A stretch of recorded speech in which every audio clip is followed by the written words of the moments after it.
আসসালামু আলাইকুম প্রিয় দর্শক। এর আগে আমি আপনাদেরকে দেখিয়েছিলাম কিভাবে আমি দুটো গুঁড়ো দুধ দিয়ে চা বানাই। আজকে আমি আপনাদেরকে দেখাচ্ছি কিভাবে তরল দুধ দিয়ে আমি চা বানাই।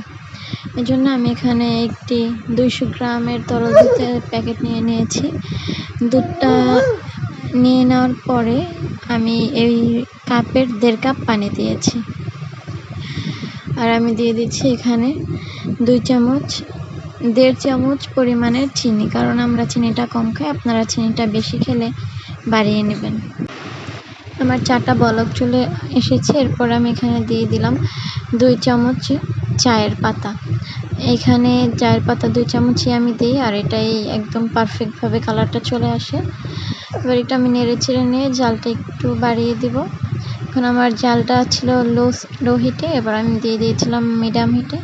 আমার চাটা তৈরি হয়ে গিয়েছে। এই যে দেখুন, আমার চাটা কমপ্লিট হয়ে গিয়েছে করা। এখন আমি ঢেলে নিচ্ছি আপনাদেরকে দেখানোর জন্য। আমি সার্ভ করব।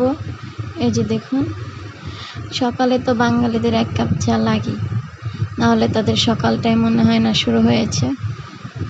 অবশ্যই আপনারা ট্রাই করবেন।